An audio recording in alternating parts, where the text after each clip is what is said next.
I gave everything to my daughter Patricia and her family for 45 years. I emptied my savings account to help them buy their dream home, spent every holiday cooking meals I could barely afford, and even sold my wedding ring to pay for my grandson's emergency surgery. When I had a stroke last year at 68, Patricia's first response wasn't concern, it was irritation. "Mom, this is such bad timing," she said as I lay in the hospital bed, tubes snaking from my arms. "We're trying to remodel the kitchen." That was the moment I stopped being the selfless grandmother who gave until it hurt. Before we jump back in, tell us where you're tuning in from, and if this story touches you, make sure you're subscribed because tomorrow, I've saved something extra special for you. What Patricia didn't know was that my late husband's military pension had finally matured, leaving me with nearly $3 million. This time I decided the money would serve me, not the family that saw me as nothing but a burden and an inconvenience. The day I brought Patricia home from the hospital in 1978 was the happiest of my life. After 3 miscarriages and years of trying, my miracle baby finally arrived, pink-cheeked and perfect with wisps of copper hair just like her father's. James and I had almost given up hope of ever becoming parents. At 42, the doctors had warned me that my chances were slim to none, but Patricia defied all odds. I would have moved mountains for that little girl from the moment I first held her. In many ways, I did. James died when Patricia was only 7. Brain aneurysm, sudden and devastating. One minute he was mowing the lawn on a sunny Saturday afternoon. The next he was gone. The life insurance barely covered the funeral expenses, leaving me a widow at 49 with a young child and a mortgage I could barely afford on my librarian's salary. I picked up evening shifts at the local diner and weekend work cataloging private collections. Sleep became a luxury I couldn't afford, but I made sure Patricia never felt the sting of our financial situation. Her clothes were always new, her school supplies the best quality, and her birthday parties as lavish as I could manage. I wanted her to have everything, even if it meant I had nothing. "You spoil that girl," my sister Ruth would say during her rare visits from Chicago.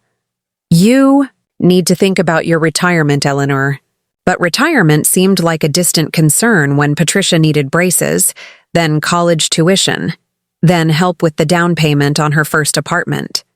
My savings account remained perpetually empty, but my heart was full watching my daughter build her life. At least that's what I told myself on nights when I couldn't sleep, wondering how I'd manage when I was too old to work. Patricia met Richard during her final year of college. He came from money, old money, as his mother Caroline, never tired of reminding us, the kind of family that had summer homes and household staff. From the beginning, Caroline made it clear that she found me quaint at best, embarrassing at worst. "Eleanor has such simple tastes," she'd say with a tight smile at family gatherings, as if simplicity were a disease one might catch. Richard inherited not just his family's money, but also their dismissive attitude toward those they considered beneath them. Still, Patricia seemed happy, and that was all that mattered to me. They married in a ceremony that cost more than my annual salary, Caroline insisted on paying, to ensure it's done properly. I sat in the front row, wearing a dress I'd spent months saving for, feeling like an outsider at my own daughter's wedding. The photos from that day tell the story. Caroline draped in designer silk, beaming proudly between the bride and groom, while I stand slightly to the side, my smile not quite reaching my eyes. That arrangement, me on the periphery of Patricia's life, became the template for the decades that followed. When their first son, James, named after his grandfather, though they never called him that, was born, I offered to help. "That's what nannies are for, Mom," Patricia said with a laugh that felt like a door closing. Still, I knitted blankets, bought toys, and visited whenever I could. By then, I had retired from the library with a modest pension that barely covered my rent and utilities. I took in sewing and continued my weekend cataloging work to afford the birthday and Christmas presents I sent to my grandchildren. Then came the call that changed everything. James, just 5 years old, had been diagnosed with a congenital heart defect that required immediate surgery. Their insurance would cover most of it, but they still needed $30,000 they didn't have. "Mom, I hate to ask," Patricia said, her voice breaking over the phone, "but we're desperate." I didn't hesitate. I sold my wedding ring, the last tangible connection to James, along with my mother's pearl necklace and the small collection of antique books I'd inherited from my father. It still wasn't enough, so I took out a second mortgage on my small house. I never told Patricia how close I came to homelessness during the 2 years it took me to recover financially. The surgery was successful. James grew into a healthy boy with his grandfather's copper hair and quick smile. His brother Thomas followed 3 years later, another beautiful grandson I adored, but rarely saw. Patricia and Richard moved to a larger house in a gated community, an hour away. "You should visit more often, Mom," Patricia would say during our monthly phone calls, never offering to make the trip to see me or acknowledging that I couldn't afford the gas for regular visits on my fixed income. When I turned 65, my knees started giving out. Decades of standing at the library and waitressing had taken their toll. The doctor recommended surgery, but without supplemental insurance, I couldn't afford it. I learned to live with the pain, using a cane on bad days and timing my pain medication to coincide with my grandchildren's rare visits so they wouldn't see me grimace when I stood up. It was around this time that Richard lost his job. The company downsized, and despite his family connections, he found himself unemployed for the first time in his life. Caroline had passed away the year before, leaving them less than they'd expected. She'd made some poor investments in her final years. Suddenly, the fancy private schools, the country club membership, and the vacation home in the Hamptons were all in jeopardy. "Mom, we're in trouble," Patricia confessed during a tear-filled lunch at my house. "We might lose the house. The boys would have to change schools. Everything we've built could disappear." My heart ached for her, for my grandsons. Before she even asked, I was calculating what I could offer. My house, the one possession I had left of any value. "You could sell your house," Patricia suggested, as if reading my thoughts. "Move in with us. We have that guest suite over the garage. It would help us make the mortgage payments until Richard finds something else, and you wouldn't have to live alone anymore." It seemed like the perfect solution. I could help my family and spend more time with my grandsons. The guest suite was small but comfortable, and Patricia promised I'd be part of the family. I sold my house within a month, giving Patricia and Richard the bulk of the proceeds, nearly $200,000. "Consider it an early inheritance," I told them, keeping just enough to cover my medical expenses and modest personal needs. I moved in with a single suitcase and a few boxes of books and photographs. Everything else went into their basement storage or was donated. The first few months were actually pleasant. I cooked dinner most evenings, helped James with his homework, and taught Thomas to play chess. Richard found a new job, not as prestigious or well-paying as his previous position, but enough to keep them afloat with the addition of my house money. I felt useful, needed. I ignored the occasional barbed comments from Richard about my outdated cooking, or the way Patricia would rearrange the kitchen after I'd used it. "Remember, Mom, you're a guest here," she reminded me one evening after I'd suggested a different approach to disciplining Thomas during a tantrum. "Richard and I need to parent our way." I nodded and retreated to my suite, stung by the implication that I, who had raised her alone through so many hardships, had nothing valuable to offer about child rearing. As the months passed, the boundaries became clearer. I wasn't meant to join them for dinner when they had friends over. I was expected to keep to my suite when Richard's business associates visited. Even my time with the boys became scheduled around the family's priorities. "We value our nuclear family time," Patricia explained when I asked why I hadn't been invited to James's school play. Preparing and narrating this story took us a lot of time, so if you are enjoying it, subscribe to our channel. It means a lot to us. Now back to the story. I watched from my window as they loaded into the SUV, James in his costume, everyone laughing. The garage door closed, and I was left alone with the hollow echo of their departure. Then I had the stroke. It was mild as these things go, a warning rather than a catastrophe.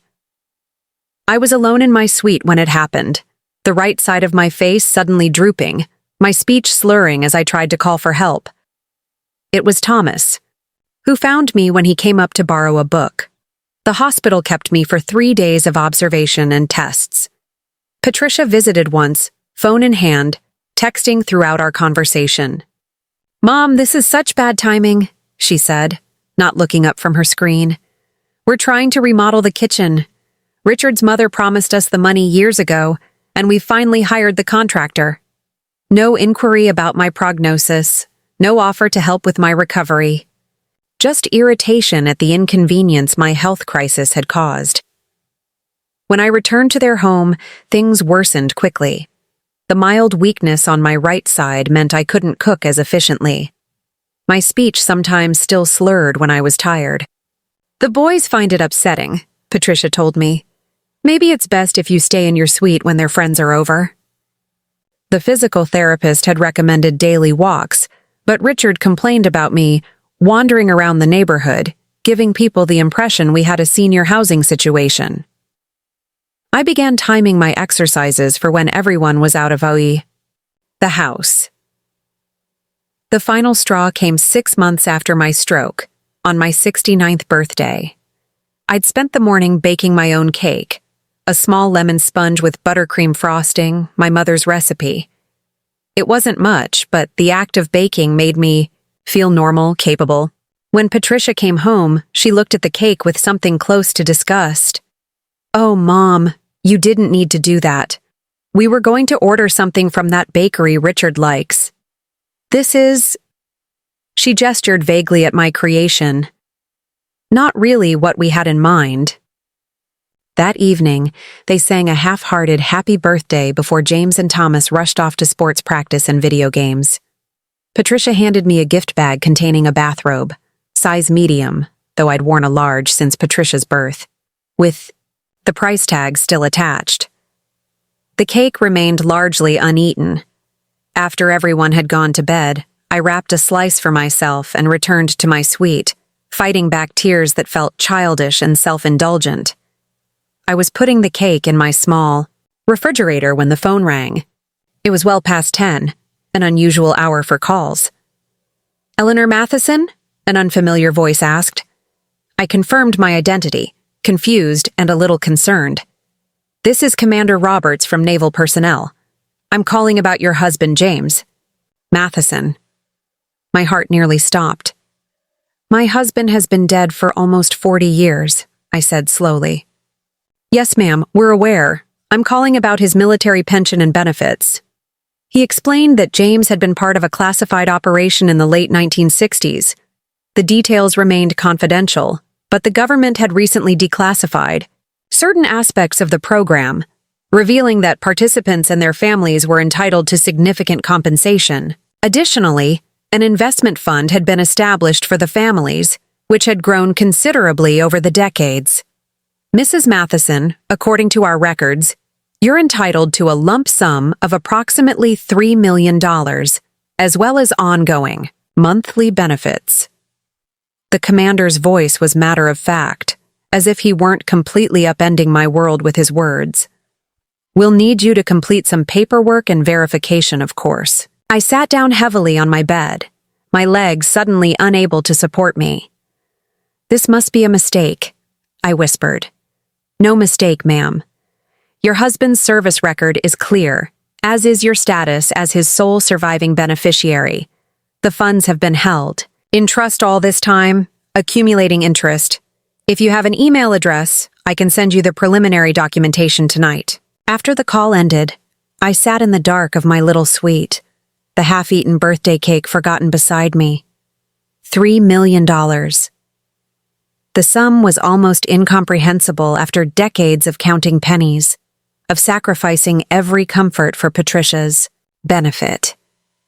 My mind raced with possibilities I hadn't allowed myself to consider in years. A home of my own again. The knee surgery I'd been postponing. Perhaps even travel. James and I had always dreamed of seeing the Grand Canyon together. But something else stirred beneath the shock and excitement. A feeling I barely recognized after so many years of suppressing it. Anger. Sharp and clarifying. It cut through the fog of gratitude and obligation that had defined my relationship with Patricia for decades. I thought of my daughter's dismissive tone as I lay in the hospital bed. I remembered Richard's complaints about my wandering around the neighborhood. I recalled every time I'd been excluded from family events, treated as an inconvenience rather, than the woman who had given everything to ensure Patricia's happiness. For the first time in 45 years, I allowed myself to acknowledge an uncomfortable truth.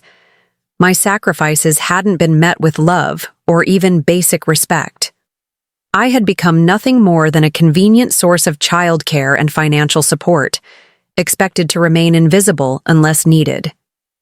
The money I'd given them from my house sale hadn't inspired gratitude. It had simply raised their expectations of what they were entitled to receive from me. As dawn broke over the guest suite I'd been relegated to, I made a decision. The pension, money would remain my secret for now. I would use it to reclaim my independence, to build the life I'd always deferred in favor of Patricia's needs. For once, I would put myself first. What I didn't realize was how dramatically Patricia and Richard's behavior would change once they discovered my financial situation, or how sweet it would feel to finally stand my ground after a lifetime of giving in. I spent the next 3 weeks quietly researching my options while keeping the news of my inheritance to myself. The pension officer sent over documents that required signatures and notarization, and I made excuses to leave the house, telling Patricia I was attending physical therapy sessions or meeting with my stroke support group. In reality, I was consulting with financial advisors and looking at real estate listings on library computers. I couldn't risk Patricia or Richard discovering my plans before I was ready. Every evening at dinner, I sat quietly as they discussed their kitchen renovation, nodding politely as Patricia showed me granite samples and fixture catalogs. "We're thinking of extending into the garden space," Richard explained, spreading architectural drawings across the table one night. "It would mean losing that old oak tree, but we'd gain another 100 square feet of entertaining space." I thought of the oak tree where Thomas had hung his bird feeder last spring, how he'd spent hours documenting the different species that visited. "Thomas loves that tree," I said carefully. Richard waved his hand dismissively. "He'll get over it. Kids are adaptable. Besides, we've promised him a gaming setup in the basement to make up for it." Patricia didn't even look up from her magazine. "The tree drops too many leaves anyway. It's a maintenance nightmare." The casual cruelty of it, sacrificing something a child loved for the sake of appearances, crystallized something inside me. This wasn't the daughter I'd raised. Somewhere along the way, she had absorbed Caroline's values rather than mine.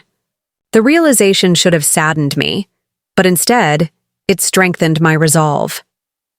2 days later, I received a call that would accelerate my timeline dramatically.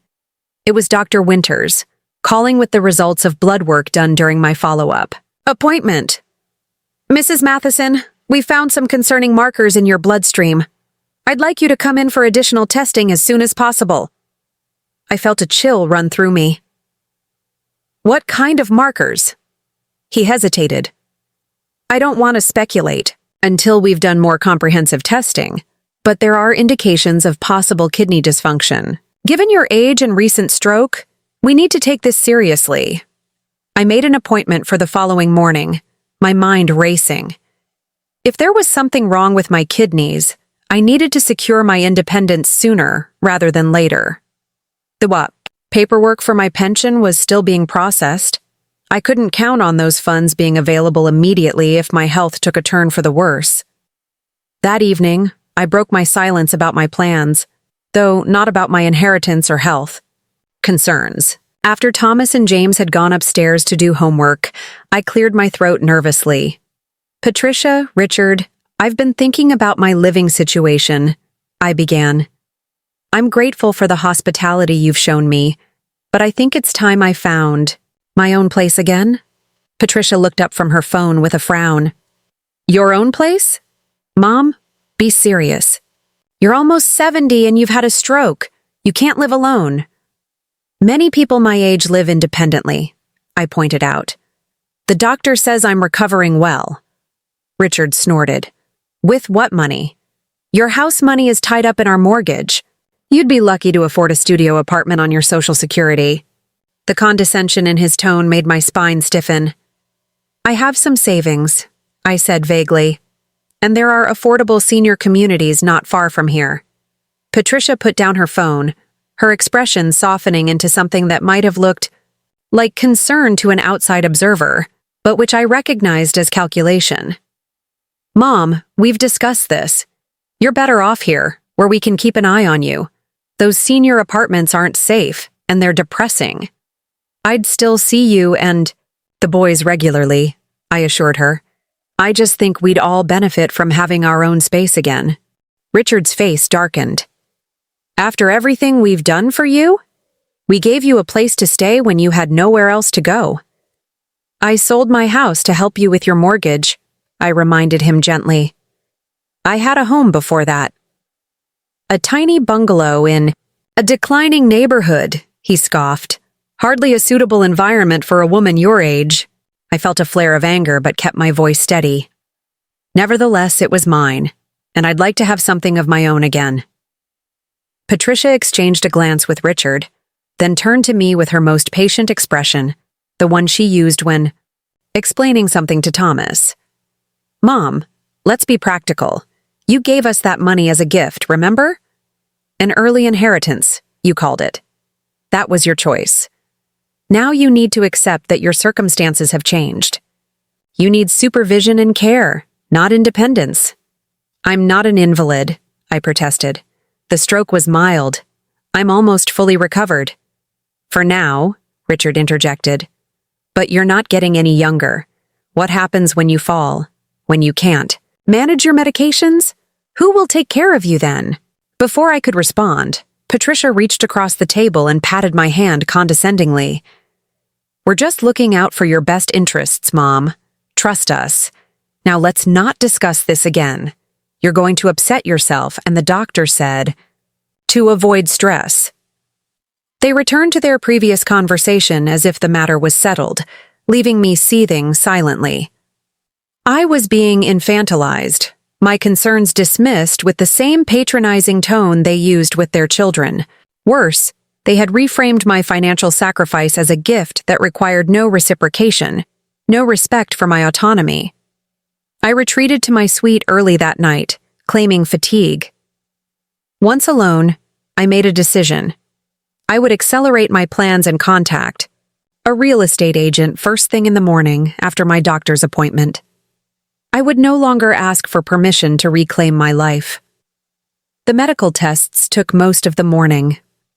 Dr. Winters ordered blood work, urinalysis, and an ultrasound of my kidneys. We should have preliminary results by tomorrow, he told me. In the meantime, increase your water intake and avoid high-sodium foods. I nodded, already mentally calculating how this might impact my plans. If I needed medical treatment, it would be best to have my own place settled first before my resources might become tied up with hospital bills. From the clinic, I went directly to Meridian Realty, a small office I'd researched online. The agent, a woman about Patricia's age named Diane, greeted me warmly and listened without judgment as I explained my situation, omitting the details about my inheritance, saying only that I had recently come into some money. I need a place, as soon as possible, I concluded. Something move-in ready, in a safe neighborhood, preferably ground floor or with an elevator. Diane nodded thoughtfully. I might have just the thing. A client of mine is relocating for work and needs to sell. Quickly. It's a 2-bedroom condo in Oak Ridge, Gated community, first floor, newly renovated. It's listed at $380,000, but given their timeline, they might be open to a reasonable offer. My heart raced. Even without the pension money, I could afford that with what I'd held back from my house sale. I'd like to see it today if possible. Diane made a quick call, then smiled. They can show it at 2. I'll drive you. The condo exceeded my expectations. Flooded with natural light, it featured wide doorways that would accommodate a walker if my mobility declined, a modern kitchen with a lowered counter section where I could sit to prepare meals, and a primary bathroom with a walk-in shower and handrails. The second bedroom could serve as an office or guest room for when my grandsons visited, if they were allowed to. It's perfect, I told Diane. I'd like to make an offer. By 5 o'clock, we had settled on $365,000, with a shortened escrow period of 2 weeks. The sellers were as eager as I was. I handed over a deposit check, my hand trembling slightly with the magnitude of what I was doing. For the first time, in decades, I was making a major life decision without considering Patricia's needs first. Congratulations, Diane said, shaking my hand. We'll need to move quickly on the paperwork, but if all goes well, you could be in your new home by the end of the month. I felt lightheaded as I left her office, a mixture of exhilaration and trepidation swirling through me. I had done it. I had taken the first concrete step toward reclaiming my independence. Now came the harder part. Telling Patricia and Richard. When I arrived back at their house, I found Patricia in the kitchen arguing with someone on the phone. She barely acknowledged my return, waving distractedly as she paced back and forth with the handset. No, that delivery date is unacceptable, she was saying sharply. The contractors are scheduled to begin demo next week. We need those cabinets by Monday at the latest. I went upstairs to find my grandsons. James was at soccer practice, but Thomas was in his room, headphones on, focused on a textbook. He smiled when he saw me, removing his headphones. Hi, Grandma. Where have you been all day? Doctor's appointment, I said, which wasn't entirely untrue. And a few errands. How was school? He shrugged. Okay. Dad's mad because I got a B on my history test. He says it'll look bad on my college applications. I sat down on the edge of his bed. You're only 12, Thomas. College is years away. Dad says the path to an Ivy League school starts in middle school. He picked at a loose thread on his comforter. He wants me to drop chess club so I can join the debate team instead. Says it looks better on applications. I felt a pang of sadness. Thomas loved chess. We'd spent countless hours playing together since I moved in. What do you want to do? He looked surprised by the question. Nobody's asked me that, he admitted. I guess I'd rather keep playing chess. I'm getting pretty. Good. You are, I agreed. You've beaten me 3 times in a row. He grinned. Then his face grew serious again. Dad says I need to focus on activities that build leadership skills, not games. I chose my words carefully. There's value in doing things you love, Thomas. And chess builds strategic thinking, which is useful no matter what you end up doing. In life, he nodded thoughtfully. Maybe I could do both. That seems like a reasonable compromise. Would you like me to talk to your dad about it? Thomas shook his head quickly. No thanks. He gets mad when people disagree with him. The simple truth of that statement, delivered without drama, broke my heart a little. What kind of household had Patricia created, where a child was afraid to express his preferences? I squeezed his hand. Well, I think you're a remarkable young man, whether you play chess or debate or both or neither. His smile was worth every penny of the condo deposit I'd just placed. Dinner that evening was tense. Richard was in a foul mood because of a problem at work, and Patricia was still agitated about the cabinet delivery. They snapped at each other, and at the boys over minor infractions. James's elbows on the table, Thomas forgetting to refill his water glass. I ate silently, waiting for a break in the storm to share my news. Finally, as Patricia was clearing dessert plates, I took a deep breath. I have something to tell you all. 4 faces turned toward me with varying degrees of interest. I've purchased a condo, I said simply. In Oak Ridge. I'll be moving in 2 weeks. The silence that followed was absolute. Thomas and James looked confused. Richard's face reddened alarmingly. Patricia froze, dessert plate still in her hands. You what? She finally managed. I bought a condo, I repeated. It's a lovely 2-bedroom on the ground floor. Very accessible. Richard recovered first, his expression morphing from shock to derision. With what money? You're barely making ends meet on your Social Security. I had savings I didn't tell you about, I said, which wasn't exactly a lie. Enough for the down payment. The monthly costs will be manageable with my pension. Patricia set the plates down with a clatter. This is ridiculous. You can't afford a condo in Oak Ridge. That's one of the most expensive neighborhoods in the area. I got a good deal, I said mildly. The sellers needed to close quickly. Let me get this straight, Richard interjected, his voice dangerously quiet. After everything we've done for you, giving you a place to live, caring for you after your stroke, you've been hiding money from us? Money that could have helped with our renovation or the boys' education fund. His framing, that any resources I had should rightfully go to them, confirmed everything I'd been feeling. The money is mine, I said firmly, just as the proceeds from my house sale were mine to give to you. Patricia was staring at me as if I'd grown a second head. I don't understand. Why would you do this without talking to us first? We're your family. We're supposed to make these decisions together. The way we decided together that I would move in here? I asked pointedly. Or the way we decided together that I would give you the money from my house? Her face flushed. That was different. You needed a place to stay, and we needed help with the mortgage. It was a mutually beneficial arrangement. And now I need my own space, I countered. I'm not asking for your permission, Patricia. I'm informing you of my decision. Richard slammed his hand on the table, making Thomas flinch. This is absolute nonsense. You're an elderly woman with health problems. You can't live alone, and you certainly can't afford a condo in Oak Ridge. Whatever savings you think you have will be gone within months between the mortgage and maintenance fees.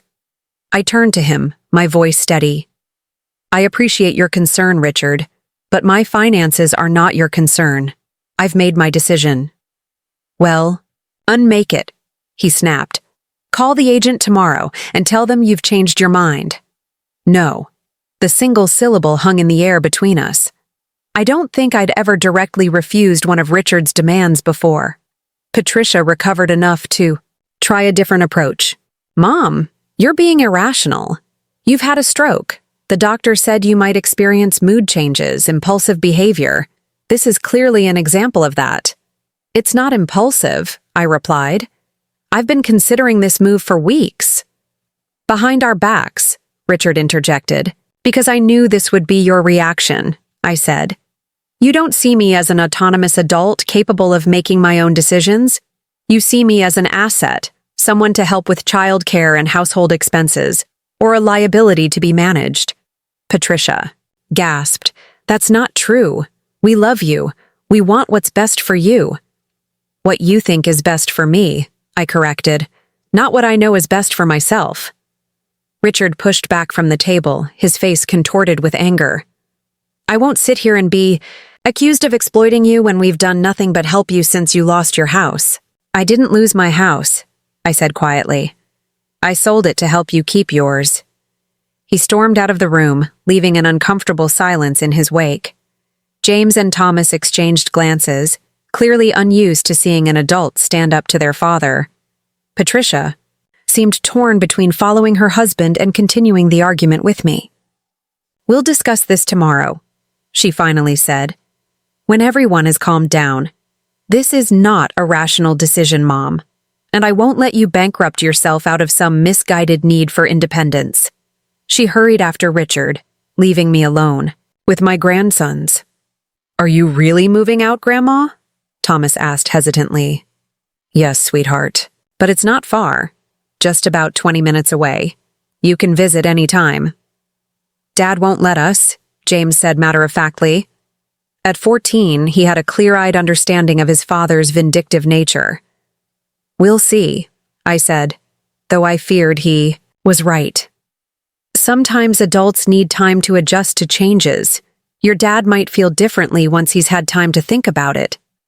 Neither boy looked convinced, but they helped me clear the remaining dishes before retreating to their rooms, leaving me alone with the magnitude of what I'd done. I had declared my independence, but at what cost? Would Richard and Patricia follow through on their implicit threat to cut me off from my grandsons? As I prepared for bed that night, my phone rang. It was Dr. Winters calling with my test results, unusual, at this late hour. Mrs. Matheson, I've reviewed your labs, and I'm concerned about what I'm seeing. Your kidney function is significantly compromised.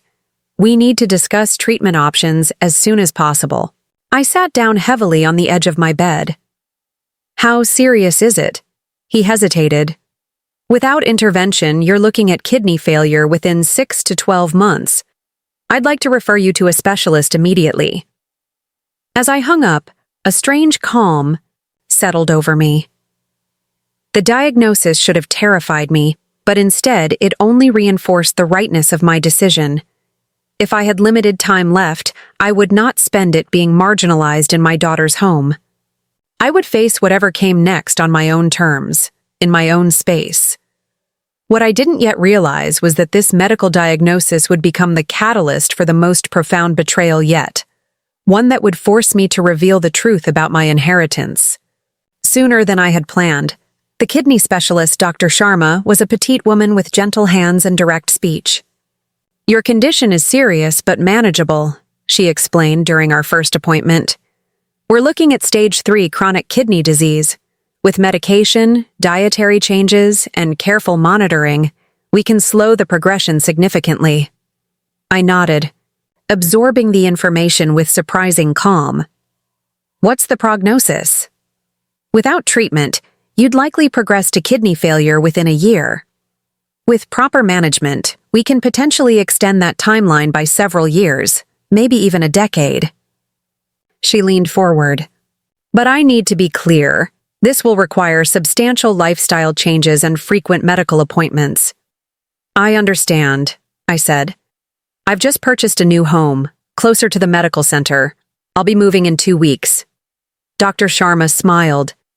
That's excellent timing. Now let's discuss your treatment plan and support system. Support system. The phrase hung in the air between us. I hadn't told Patricia about my diagnosis. Our relationship had been strained to the breaking point since I announced my condo purchase. She and Richard had barely spoken to me in the 3 days since, communicating through terse notes left on the kitchen counter. Taking boys to basketball. Don't wait up for dinner. The silent treatment was childish, but it gave me space to make my preparations without constant confrontation.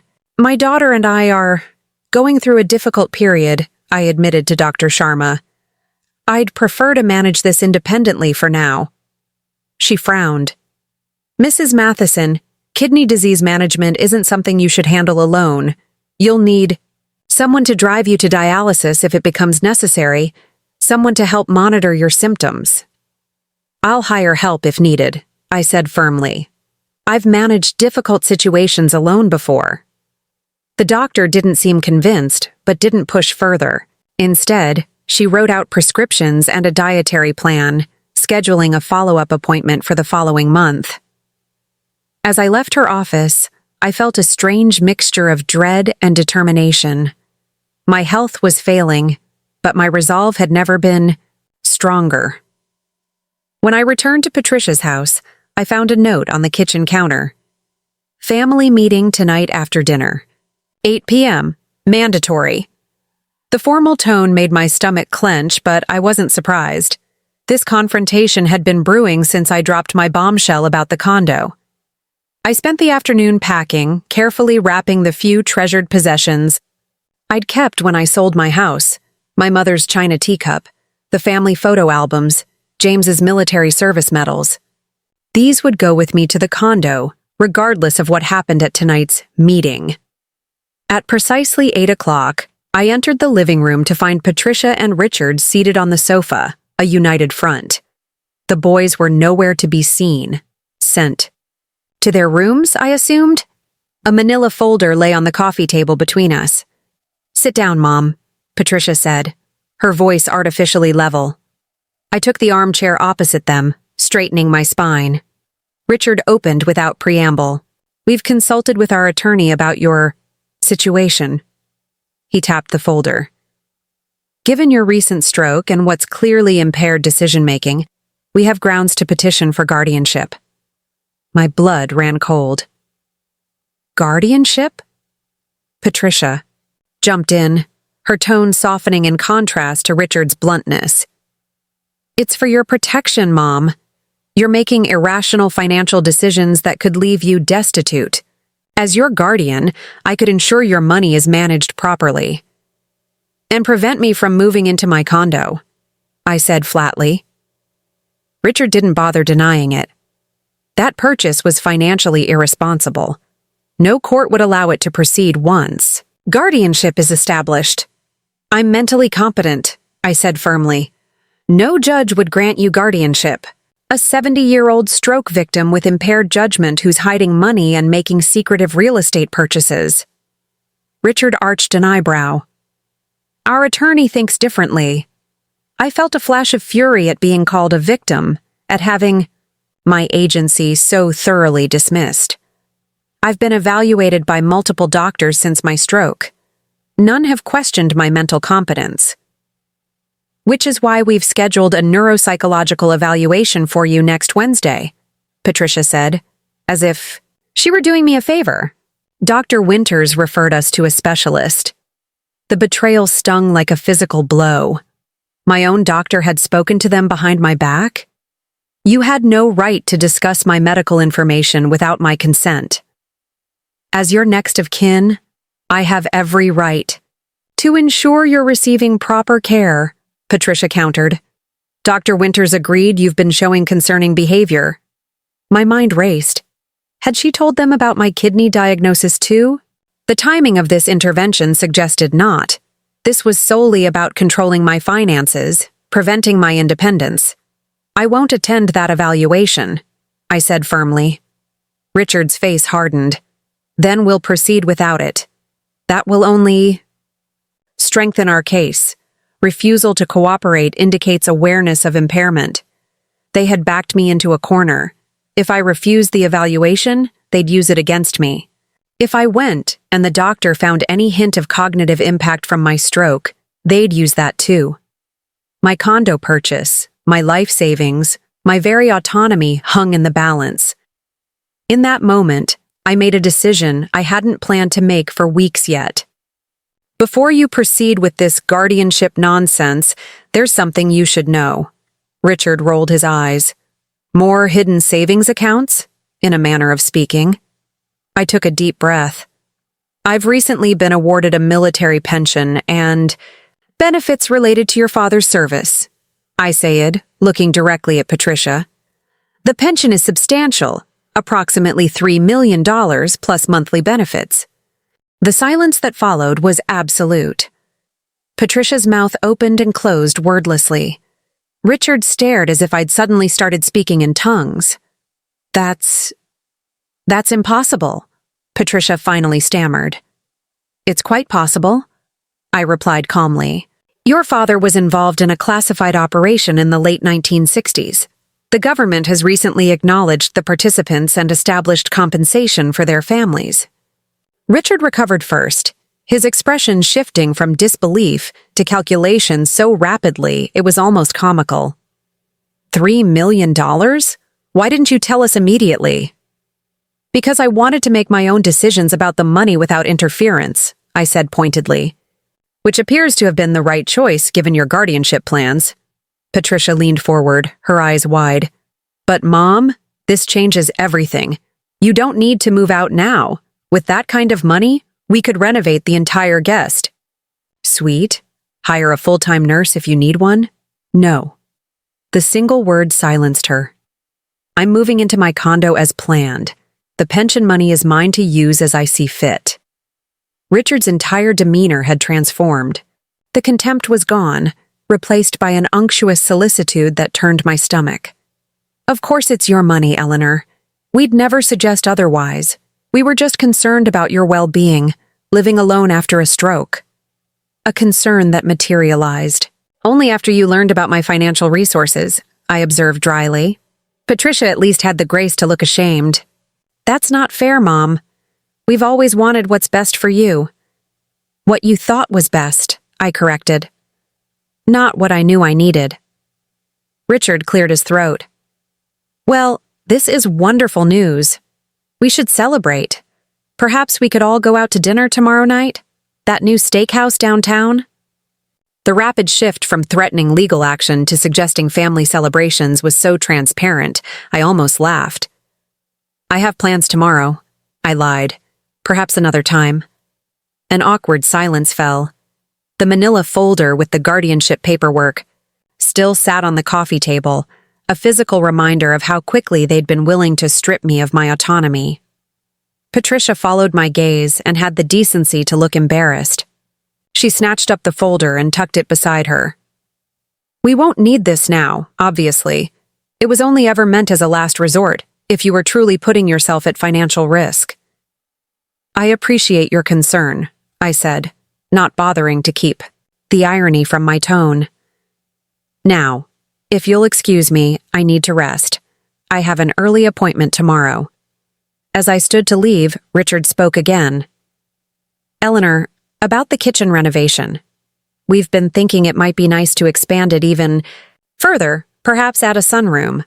Since you mentioned your pension, I wonder if you might consider— Richard, Patricia hissed, mortified. I paused at the doorway, turning back to face them. No, I will not be financing your kitchen renovation or a sunroom. My pension will be used for my medical care, my new home, and eventually, educational trusts for Thomas and James that will be managed by a third-party trustee, not by either of you. Richard's face flushed dark red. I was merely suggesting— I know exactly what you were suggesting, I interrupted, and the answer is no. Good night. I went to my suite and closed the door, my hands trembling with a mixture of anger and exhilaration. I had finally stood my ground. The pension revelation had forced my hand sooner than I'd planned, but perhaps that was for the best. The guardianship threat had made it clear just how far Patricia and Richard were willing to go to maintain control over me and my resources. The next morning, I found Patricia waiting for me in the kitchen, a conciliatory smile on her face and a cup of tea already prepared the way I liked it. Mom, I want to apologize for last night, she said, sliding the teacup toward me. Richard was out of line asking about money for the renovation, and the guardianship thing, that was mostly his idea. I just went along because I was worried about you. I accepted the tea, but not the explanation. You were worried about my money, not about me. She had the grace to flinch. That's not true. I do care about you. Just not enough to respect my decisions or my autonomy, I observed. Patricia sighed, dramatically. Can't we move past this? You've got your pension now, you're buying your condo, you've won, Mom. Can't we just go back to being a family? Her framing of the situation as a competition that I'd won spoke volumes about how she viewed our relationship. This wasn't about my well-being. It was about control and resources. We are still family, I said carefully. But our relationship needs to change. I need you to respect my choices, even when you disagree with them. She nodded quickly. Of course, absolutely. And speaking of choices, Richard and I were thinking, since you'll have this big condo all to yourself, maybe the boys could stay with you some weekends. They'd love that. And it would give you quality time with them. The abrupt pivot from threatening guardianship to suggesting I take the boys for weekends wasn't lost on me. Was this a genuine olive branch or just another attempt to extract value from me? This time in the form of free childcare? I'd love to have the boys visit, I said cautiously. Once I'm settled. Perfect.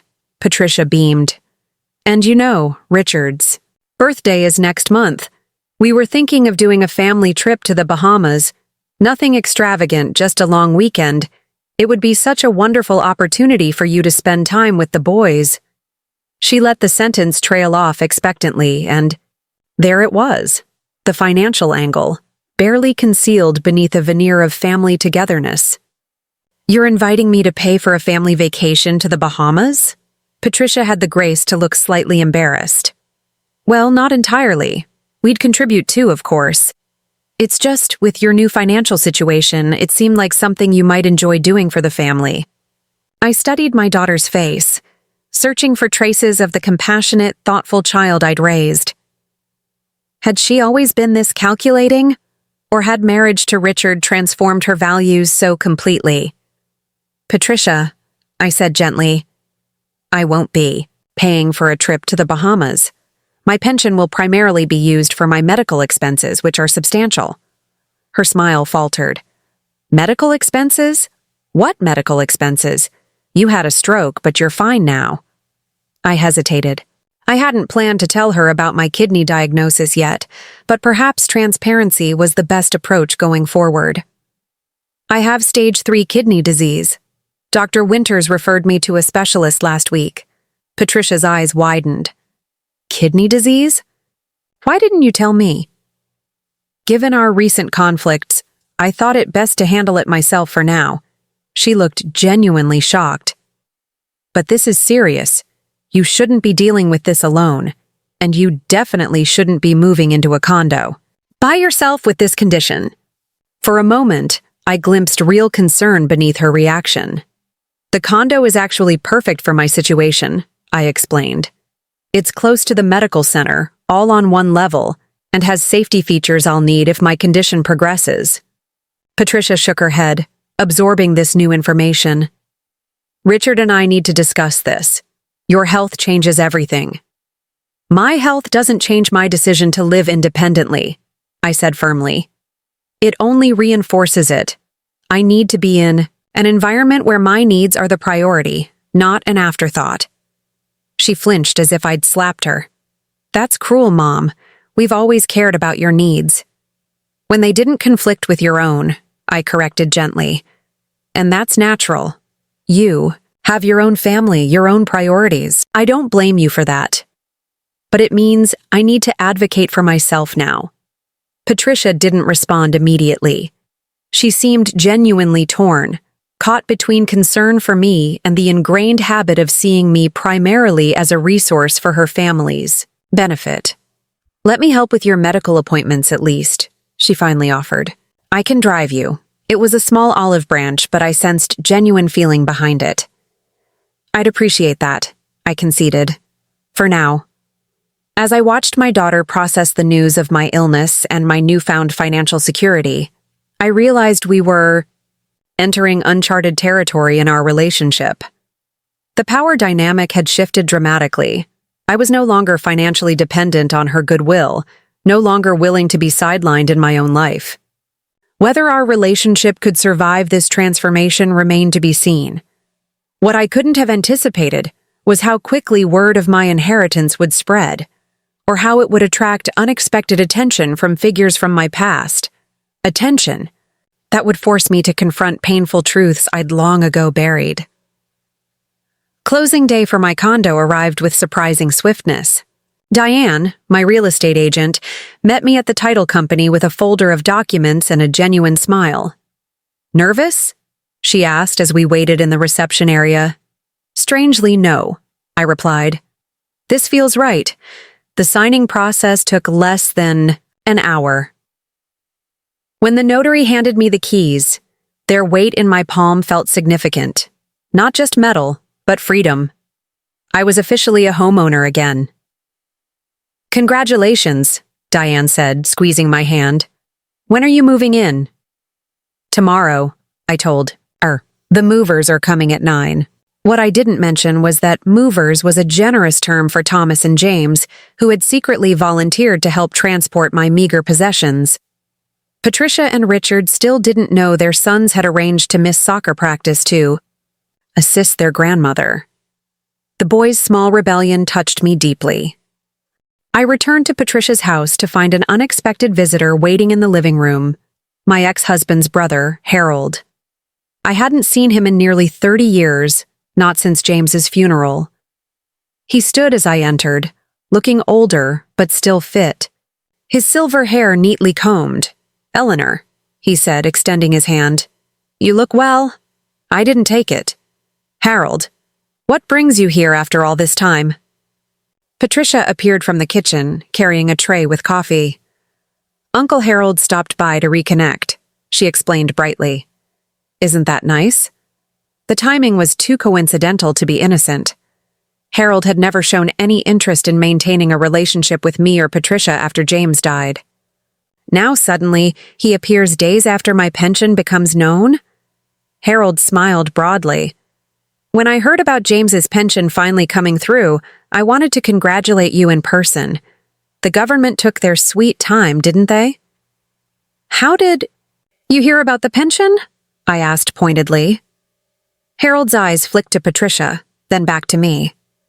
"News travels. Military families keep in touch." "We haven't been military family in decades," I observed. "And you and I haven't spoken since 1982. An uncomfortable silence filled the room. Patricia busied herself pouring coffee, avoiding my gaze. "Well," Harold said, clearing his throat. "Water under the bridge, right? The important thing is that James's service has finally been recognized. I always knew my brother was involved in something classified, though he never could talk about it. His pretense of familial concern grated on me. What exactly do you want, Harold?" He blinked, momentarily knocked off script. "Want? I don't want anything. Just to reconnect with family." Patricia jumped in. "Mom, Uncle Harold had a wonderful suggestion. He thinks you should talk to his financial advisor about managing your pension. He's helped Uncle Harold grow his investments significantly." And there it was, the real purpose of this reunion. Harold hadn't come to reconnect. He'd come to insert himself into my financial affairs. "I have my own financial advisor, thank you," I said coolly. The pension officers provided excellent recommendations. Harold waved dismissively. "Government advisors are so conservative. My guy takes a more aggressive approach. He could double your money within 5 years. I remembered Harold's aggressive approaches all too well. He'd borrowed money from James multiple times for various get-rich-quick schemes, none of which ever materialized into profit. Apparently, some things never changed. "I prefer conservative investments at my age," I said firmly. "Now, if you'll excuse me, I have packing to finish. I'm moving tomorrow." Harold's eyebrows shot up. "Moving? Where to?" "I've purchased a condo," I said, watching his face closely. His expression shifted subtly. Disappointment, quickly masked. Had he hoped I'd remain here, financially entangled with Patricia and Richard, more easily influenced? "A condo? That's a significant expense," he said carefully.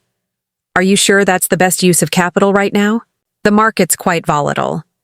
"The decision is made," I replied firmly. "The keys are in my purse." Harold exchanged glances with Patricia. Something unspoken passed between them that raised my suspicions immediately. Had they been planning this visit together? Was Harold's sudden reappearance part of a larger strategy to access my pension? I excused myself and retreated to my suite, locking the door behind me. The unexpected visit had left me unsettled. As I continued packing, I heard muffled conversation from the living room, too quiet to make out words but tense in tone. When I emerged an hour later, Harold was gone. Patricia was waiting for me in the kitchen, her expression carefully neutral. "Uncle Harold was disappointed he didn't get to talk with you longer." "I'm sure he was," I replied dryly. "How exactly did he learn about my pension?" She flushed slightly. "Richard mentioned it to a colleague whose wife is connected to veterans affairs. Word must have gotten around." The casual way Patricia admitted they'd been discussing my financial business made my blood simmer. My pension is not a topic for Richard's workplace conversations. It wasn't like that, she protested. He was just asking for recommendations for financial services for you. I didn't believe her for a moment. In the future, my financial matters are private. They're not to be discussed with colleagues, acquaintances, or long-lost relatives who suddenly reappear after 30 years. Patricia's conciliatory demeanor vanished. You're being paranoid. Uncle Harold genuinely wants to reconnect with family. Uncle Harold wants to get his hands on my pension money, I corrected. And I suspect you know that perfectly well. She didn't deny it, which told me everything. He has good investment ideas, she insisted. Ideas that could benefit all of us. The all of us was particularly revealing. Patricia still saw my money as a family resource, not as my personal property. There is no all of us when it comes to my pension, I said firmly. It's mine alone to manage. Patricia's expression hardened. So that's how it's going to be?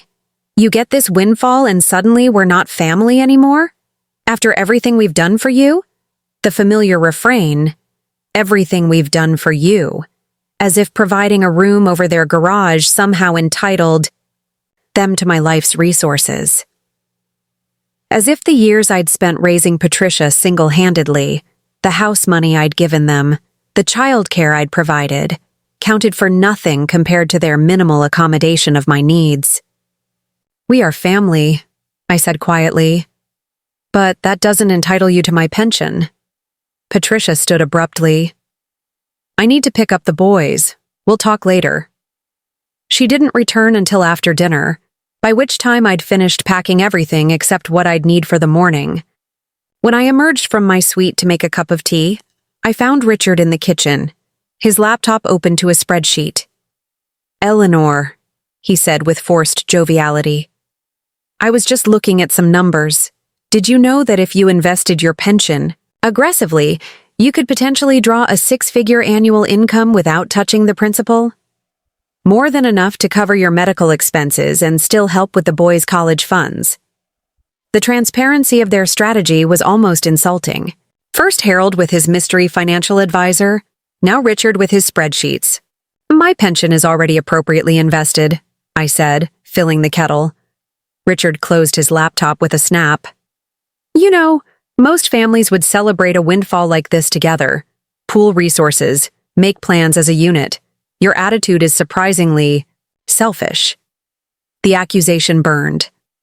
After decades of sacrificing everything for Patricia, after giving them the proceeds from my house sale, I was selfish for wanting to control my own unexpected blessing.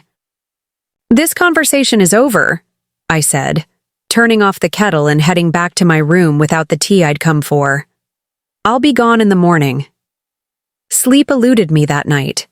Every creak and footstep in the house made me wonder if Richard or Patricia might be contemplating more drastic measures to access my pension. The guardianship threat was still fresh in my mind. I found myself checking that my purse with the condo keys was secure, that the legal documents from the pension office were safely tucked into my locked suitcase. At dawn, I rose and dressed, quietly, packed my few remaining items, and sat by the window watching the neighborhood come to life. Sprinklers turned on in automated sequence. A newspaper delivery car crawled past. A jogger with a golden retriever trotted along the sidewalk. The normality of it all stood in stark contrast to the seismic shifts occurring in my life. At 8:30, Thomas knocked softly on my door. Grandma? James and I are ready when you are. I opened the door to find both boys waiting, eager to help despite the early hour. Your parents know you're helping me? Thomas exchanged glances with James. We told them we're going to the library to work on a school project. The small deception troubled me, but I understood their reluctance to confront their father directly. Thank you both. There isn't much. Just these 2 suitcases and those boxes by the door. We worked quickly, loading my possessions into James's hand-me-down sedan.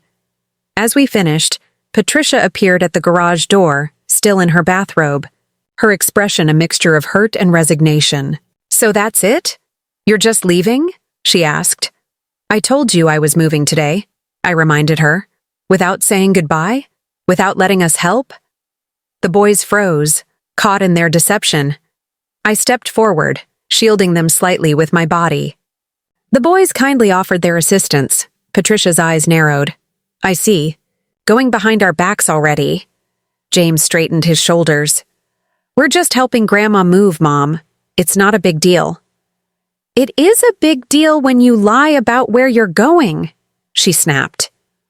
Would Dad have let us help if we'd asked? Thomas countered with surprising boldness. Patricia didn't answer, which was answer enough. Instead, she turned to me. I hope you're satisfied. One day with your pension money, and you're already driving a wedge between my children and their father. The unfairness of this accusation took my breath away. I've done nothing of the sort. Your sons made their own decision to help their grandmother. Just go, she said tiredly. But don't expect us to bail you out when living alone becomes too difficult with your condition. I looked at my daughter, this woman I'd given everything for, and felt a profound sadness. Somewhere along the way, she had lost the capacity for empathy I'd tried so hard to instill in her. Or perhaps she'd never had it, and I'd been too blinded by maternal love to see. Goodbye, Patricia, I said softly. I'll call you when I'm settled. I climbed into James's car, and we drove away from the house where I'd spent the last unhappy chapter of my life. In the rearview mirror, I watched Patricia grow smaller, a lone figure in a bathrobe, arms crossed against the morning chill. My heart ached, but my resolve didn't waver. As we turned onto the main road, Thomas leaned forward from the back seat. Are you okay, Grandma? I found a smile for him. I'm better than okay, sweetheart. I'm free. My first night in the condo was strangely peaceful. After the boys helped me unpack the essentials and reluctantly departed with promises to visit soon, I found myself alone in a space that was entirely mine. The silence felt like a luxury after months of tiptoeing around Patricia and Richard's moods. I moved through the rooms slowly, memorizing the geography of my new home. The kitchen with its accessible counters. The primary bedroom with windows that faced east, promising morning sunlight.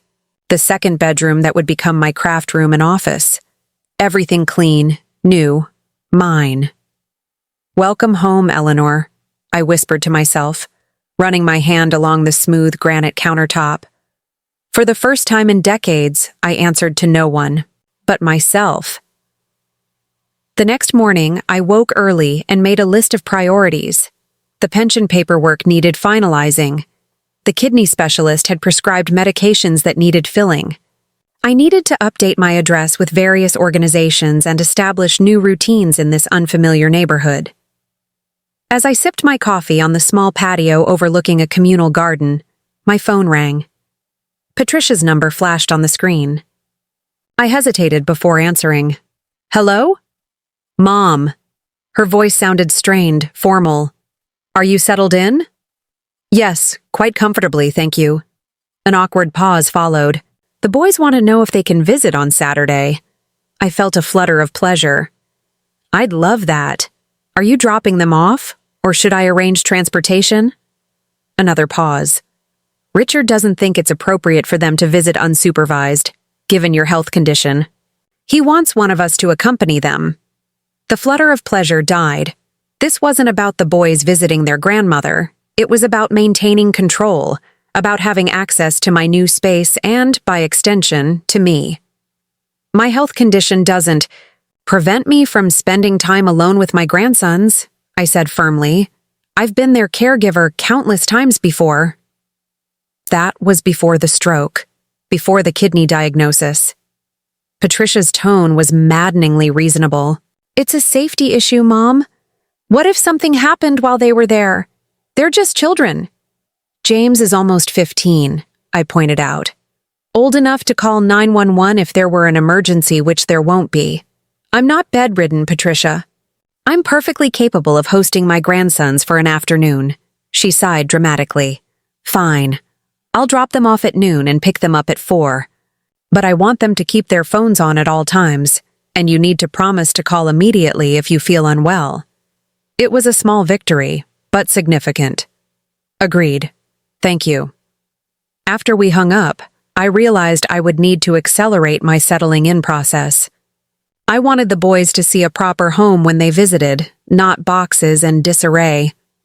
Despite my doctor's warnings about overexertion, I spent the next 3 days arranging furniture, hanging pictures, and organizing my new space into something that reflected me, not my identity as Patricia's mother or the boys' grandmother, but Eleanor Matheson herself. By Friday evening, the transformation was complete. I stood in the center of my living room, surveying the results with satisfaction. The walls displayed framed watercolors I'd painted years ago, but had never had space to showcase at Patricia's. Bookshelves held volumes I'd collected over a lifetime: poetry, history, biographies. A small writing desk occupied the corner by the largest window, topped with a vintage lamp I'd found at a local antique store.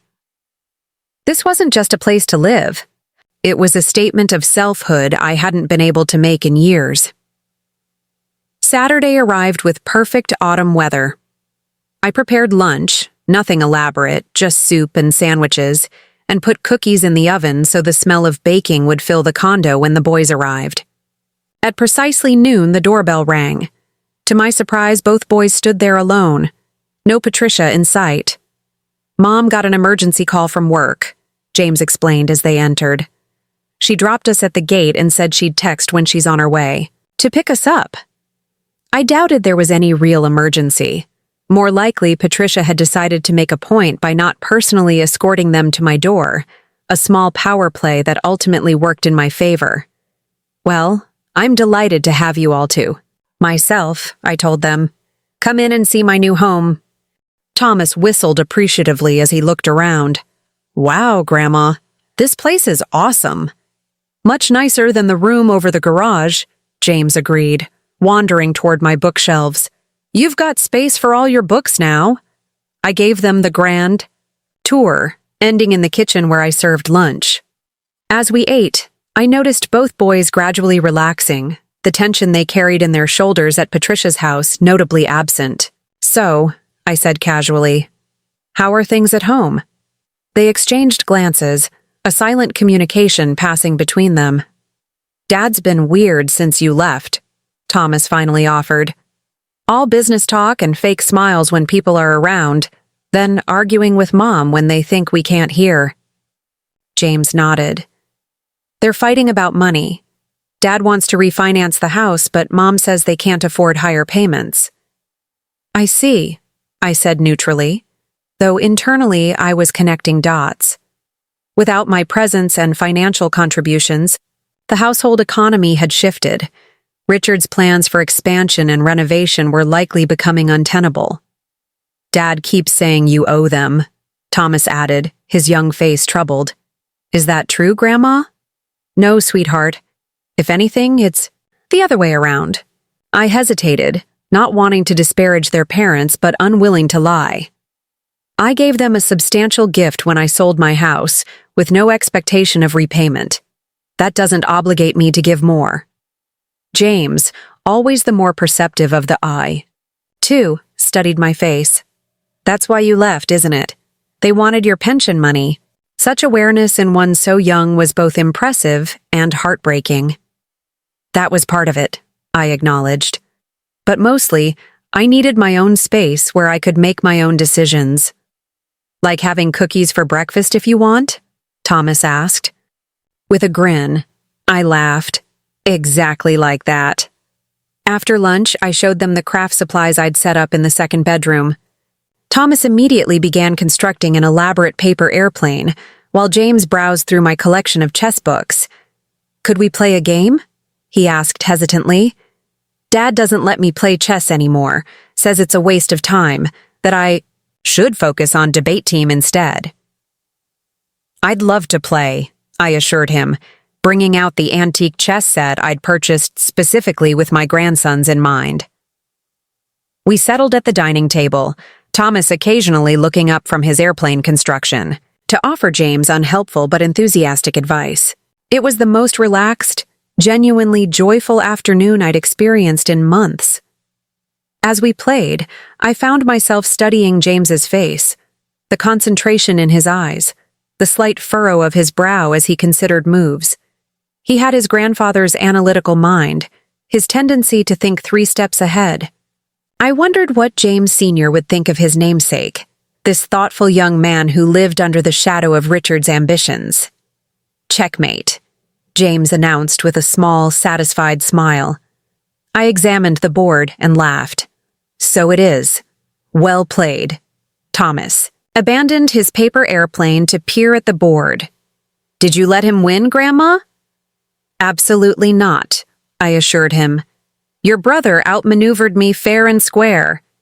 James's smile widened at the acknowledgement, and I realized how rarely his achievements were recognized at home unless they aligned with Richard's priorities. "Can we come back next weekend?" Thomas asked as they prepared to leave. "Dad's taking some clients golfing, and Mom said we'd have to go too, but I'd rather be here." "You're welcome anytime," I told him. "But that's something you need to discuss with your parents." Thomas's face fell. "Dad won't let us. He said you're trying to turn us against them." The accusation stung with its unfairness. "I would never do that," I said firmly. "I love you boys too much to put you in the middle of adult disagreements." "We know," James assured me, shooting a warning look at his younger brother. "We'll figure something out." As they gathered their things, my phone rang. It was Dr. Sharma's office. "Mrs. Matheson? This is Kayla from Dr. Sharma's office. The doctor has reviewed your latest lab results and would like you to come in tomorrow morning. She's had a cancellation at 9:30 if that works for you." The urgency in her voice sent a chill through me. "Yes, that's fine. Is everything all right?" "Dr. Sharma prefers to discuss results in person," Kayla replied diplomatically. "We'll see you at 9:30. I hung up, trying to mask my concern from the boys, but James's perceptive gaze had already caught my expression. "Bad news?" he asked quietly. "Just a doctor's appointment," I said, forcing a smile. "Nothing to worry about." He didn't look convinced, but didn't press further. The doorbell rang, announcing Patricia's arrival. She didn't come up to the condo, sending a text instead. "We're waiting in the car." "Your mother's downstairs," I told the boys, trying to hide my disappointment at her pettiness. Thomas hugged me fiercely. "Next time we'll stay longer," he promised. James's hug was gentler, mindful of my age. "Take care of yourself, Grandma," he whispered, "and call us after your doctor's appointment tomorrow, okay?" I watched from my window as they climbed into Patricia's SUV, already missing their energy and warmth. The condo felt emptier without them, but in a different way than it had before their visit. Not the emptiness of isolation, but the temporary absence of beloved visitors who would return. That evening, I found myself thinking about Dr. Sharma's call. The timing, requesting a Sunday morning appointment, suggested urgency. My lab results must have shown something concerning. The kidney disease was progressing faster than expected, perhaps. Strangely, the possibility didn't frighten me as it might have weeks earlier. Whatever the diagnosis, I would face it with my newfound strength and independence. I had my own home, financial security, and the love of my grandsons. Whatever challenges lay ahead, I would meet them on my own terms. As I prepared for bed, my phone chimed with a text from a number I didn't recognize. "Eleanor, it's Harold. We need to talk about James's pension. There are complications you should know about. Call me." I deleted the message without responding. Harold's sudden concern about complications was transparent. Another attempt to insert himself into my financial affairs. Whatever his game was, I wanted no part of it. I fell asleep that night with a sense of apprehension about tomorrow's medical news, but also with a deep, abiding certainty that whatever came next, I would face it as my authentic itself, no longer diminished by others' expectations or demands. The woman who had spent decades bending to accommodate everyone else's needs had finally, irrevocably, been replaced by a woman who stood firmly on her own ground. What I couldn't have anticipated was how the next day's medical appointment would become the catalyst for the most profound confrontation yet with Patricia and Richard, one that would force all of us to reveal our deepest truths and finally reckon with the consequences of decades of unspoken resentments. Dr. Sharma's office was quieter on Sunday morning, with only a skeleton staff manning the front desk. I was shown into her office immediately, a departure from the usual waiting room delay that heightened my sense of unease. "Mrs. Matheson," Dr. Sharma greeted me, her expression serious but not grim. "Thank you for coming in on such short notice." "Your call sounded urgent," I replied, settling into the chair across from her desk. She nodded, opening my file. "I've reviewed your latest test results, and there's been a significant development." She turned her computer screen so I could see the charts displayed there. "Your kidney function has stabilized. In fact, there's been a slight improvement in your creatinine levels." I blinked, confused. "That's good news? Why the emergency appointment?" "Because it's highly unusual," she explained. "Stage 3 kidney disease rarely improves without intervention. We've only just started your medication regimen, and typically we wouldn't expect to see results this quickly." She leaned forward. "Mrs. Matheson, has anything changed in your life circumstances? Recently, any significant reduction in stress?" I nearly laughed at the question. "You could say that. I've moved out of my daughter's home into my own place. I've gained financial independence. And yes, I suppose my stress levels have decreased considerably." Dr. Sharma smiled. "That might explain it. Chronic stress can exacerbate kidney disease. By removing yourself from a high-stress environment, you may have given your body the chance it needed to respond to treatment." She cautioned. "This doesn't mean you're cured. The disease is still present and will require ongoing management. But it suggests we may be able to slow its progression more effectively than I initially thought." I left the appointment feeling lighter than I had in months. The irony wasn't lost on me. Patricia's insistence that living alone would worsen my health had been proven definitively wrong. Independence wasn't killing me. It was helping me heal. As I drove home, my phone rang through the car's Bluetooth system. Patricia's number. "Hello?" "Mom." Her voice sounded strained. "We need to talk. Can I come over?" The request surprised me. Patricia had been studiously avoiding my condo, as if stepping inside would legitimize my decision to leave. "Of course. I just left Dr. Sharma's office and should be home in 15 minutes. Dr. Sharma, is everything okay?" "Better than expected, actually. We can discuss it when you arrive." 20 minutes later, my doorbell rang. I opened it to find not just Patricia but Richard as well, their expressions a matching pair of grim determination. This wasn't a social call. "Come in," I said, stepping aside. "Can I offer you something to drink?" "This isn't a social visit, Eleanor," Richard said tersely. "We need to discuss a family matter." I led them to the living room, noting how Patricia's eyes widened slightly as she took in the tasteful furnishings, the artwork, the overall atmosphere of comfort and personalization. Whatever she had expected, perhaps a Spartan, temporary feeling, arrangement, this clearly wasn't it. "This is nice," she admitted reluctantly, sinking onto the sofa beside Richard. "Thank you. Now, what's this family matter we need to discuss?" Richard cleared his throat. "We've been contacted by the military pension office. There's a problem with your claim." My pulse quickened. "What kind of problem?"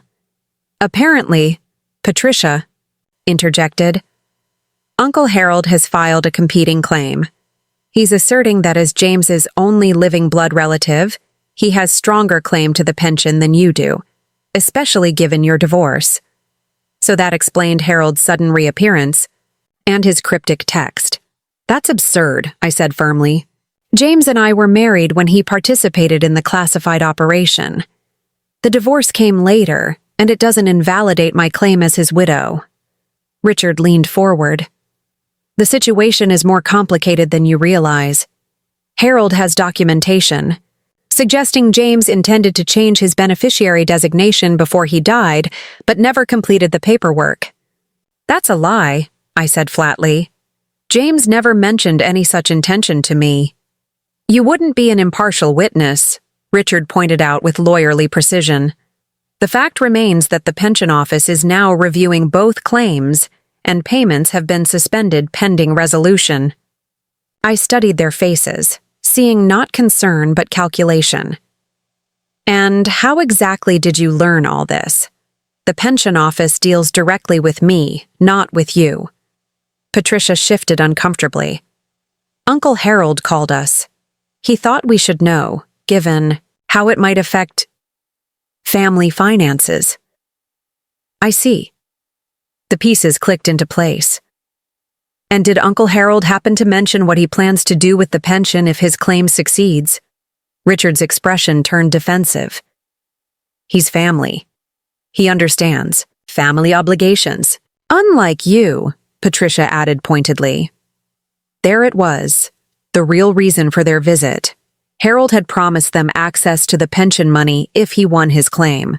They were here not to warn me, but to pressure me into some kind of compromise that would benefit them. Let me be absolutely clear, I said, my voice steady despite my rising anger. That pension is rightfully mine. James earned it, and I was his wife when he did. I supported him through every hardship of his military service. I raised our daughter alone after his death.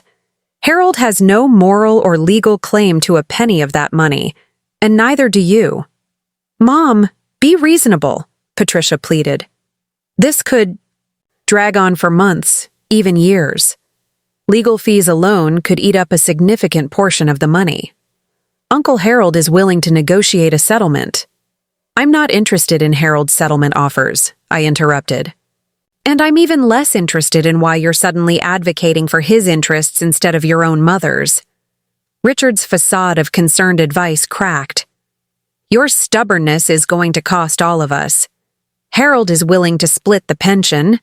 60-40. That's more than fair. 60% for him and 40% for me? I asked incredulously. It's still over $1 million for you, Patricia pointed out. More than enough for your needs. The breathtaking entitlement of it all, that they believed they had any say in what was enough for me, left me momentarily speechless. And I suppose Harold has promised you a portion of his 60%? I finally asked. Their silence was, answer enough. Get out, I said quietly. Mom, get out of my home, I repeated, standing.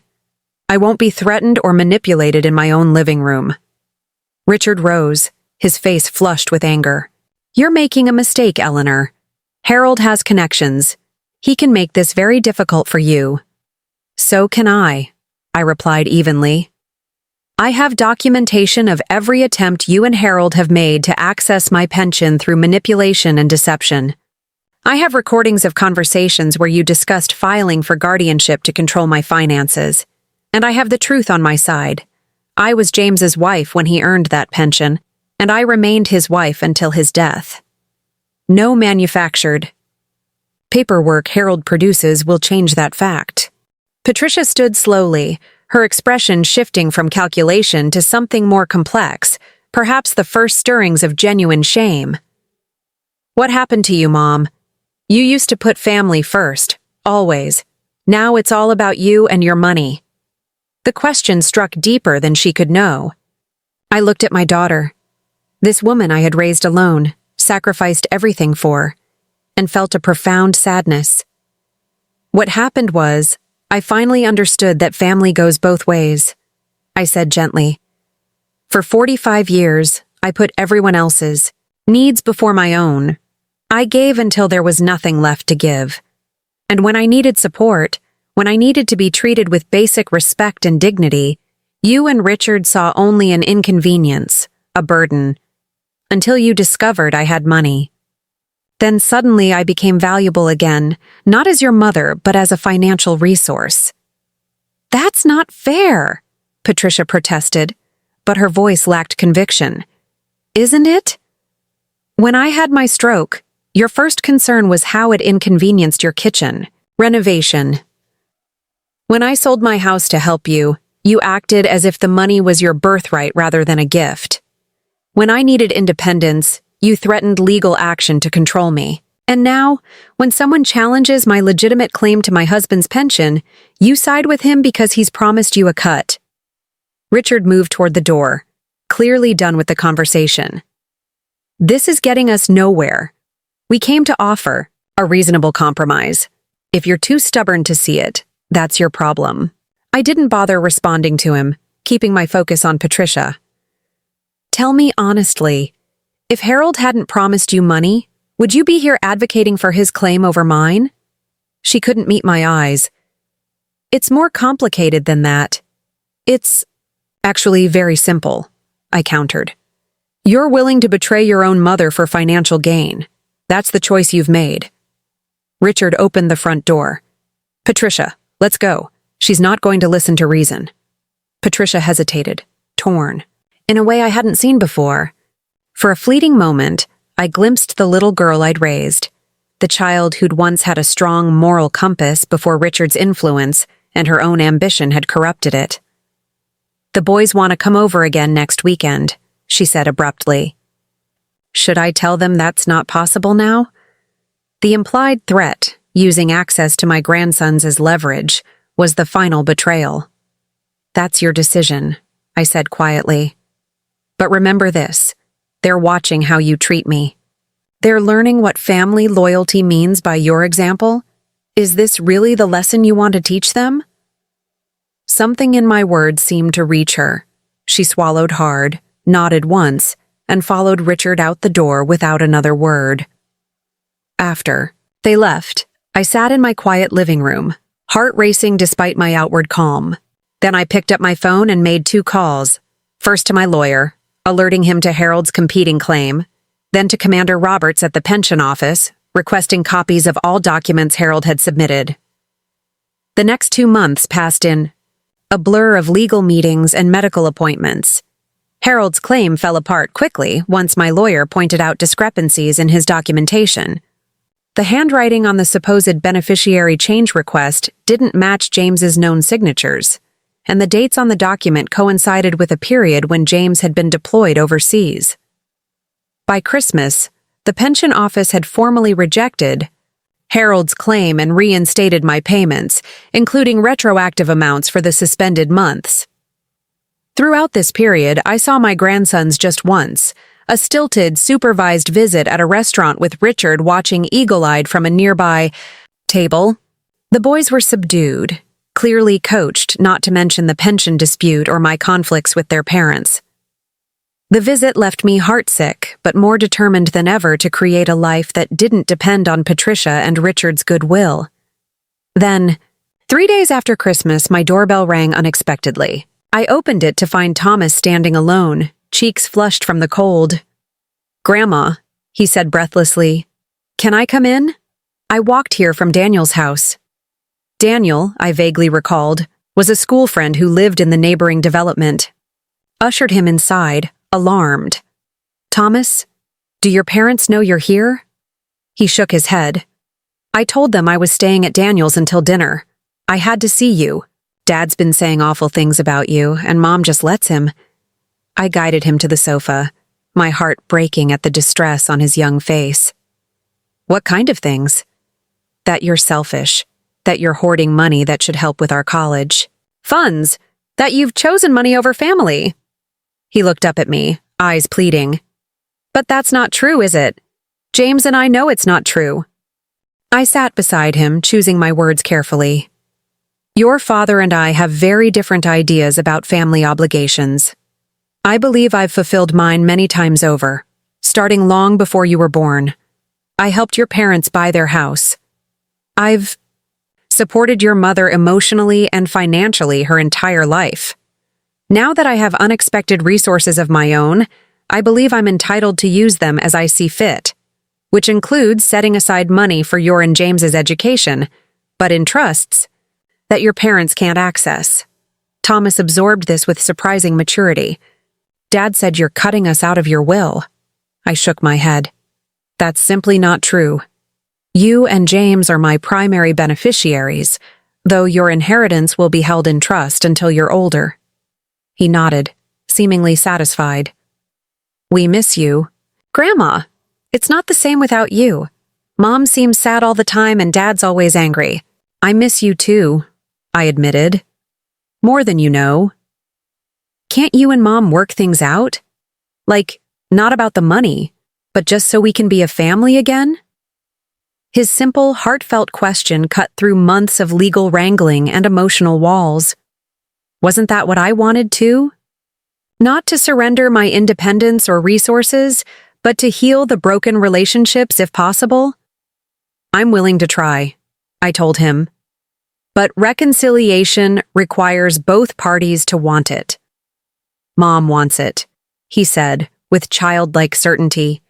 She cries, sometimes when she thinks no one's watching. I think she's sorry, but she doesn't know how to say it. I squeezed his hand. Then perhaps it's time for me to reach out again. But first, young man, we need to call your parents and let them know where you are. They must be worried sick. His face fell. Dad's going to be so mad. Let me handle your father, I said with newfound confidence. It's time he and I reached an understanding. As I dialed Patricia's number, I felt a sense of clarity and purpose I hadn't experienced since the pension was first awarded. The money had given me independence, yes, but true wealth wasn't measured in dollars. It was measured in the courage to stand firm in one's convictions while still extending a hand in reconciliation. It was measured in the wisdom to know when to hold boundaries and when to build bridges. Most importantly, it was measured in the legacy we leave for the next generation, not of financial inheritance, but of moral courage and authentic love. As Thomas watched me anxiously, I silently vowed that whatever reconciliation might be possible with Patricia, I would ensure my grandsons inherited the values that truly mattered: integrity, compassion, and the strength to live by one's own light. When Patricia answered, tearful with worry over Thomas's whereabouts, I took a deep breath and spoke the words that would begin the next chapter of our complicated story. He's safe with me, Patricia, and I think it's time we talked. Not about money or the past, but about the family we might still become. Up next, you've got 2 more standout stories right on your screen. If this one hits the mark, you won't want to pass these up. Just click and check them out. And don't forget to subscribe and turn on the notification bell so you don't miss any upload from us.